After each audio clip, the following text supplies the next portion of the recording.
Hi friends, ఒక్క దెబ్బకే రెండు పిట్టలు ఎప్పుడైనా చూసారండి? నేను ఇప్పుడు మీకు చూపిస్తాను. మటన్ కర్రీ, ఫ్రై రెండు కూడా ఒకేసారి ఎలా చేయాలో చూసేద్దాం.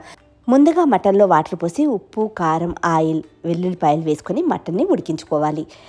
దీంట్లోకి నేనైతే పండు మిర్చి తీసుకుంటున్నాను. బాండీలో ఆయిల్ వేసి మెంతాకు, పుదీనా వేసి ఉల్లిపాయ, పచ్చిమిర్చి వేసుకోవాలి. ఇది కాస్త వేగిన తర్వాత పండు మిరపకాయలు కూడా వేసుకొని పసుపు, అల్లం వెల్లిపాయ వేసుకోవాలి. ముందుగా మనం సన్నగా తరిగి పెట్టిన మటన్ని ఇందులోకి వేసుకొని చిన్న మంట మీద పావుగంట సేపు ఉడికించుకోవాలి. ఇలా ఇదంతా కూడా వేగిన తర్వాత ముక్కలకి సరిపడా ఉప్పు, కారం, గరం మసాలా వేసుకుంటే ఎంతో టేస్టీగా ఉండే మటన్ ఫ్రై అయితే రెడీ అయిపోద్ది. మనకి కర్రీలా కావాలి అంటే ముందుగా ఉడికించిన మటన్ వాటర్ని ఇందులోకి వేసుకొని మరో 5 నిమిషాలు ఉడికించామంటే మటన్ కర్రీ రెడీ అయిపోయినట్టే. ఫ్రెండ్స్, మీరు కూడా ఒకసారి ఇలా ట్రై చేయండి, చాలా టేస్టీగా ఉంటుందండి. ఇది రైస్కి కానీ చపాతీకి కానీ ఎందులోకైనా బాగుంటుంది. వీడియో నచ్చితే ప్లీజ్ లైక్ చేయండి, షేర్ చేయండి, సబ్స్క్రైబ్ చేయండి.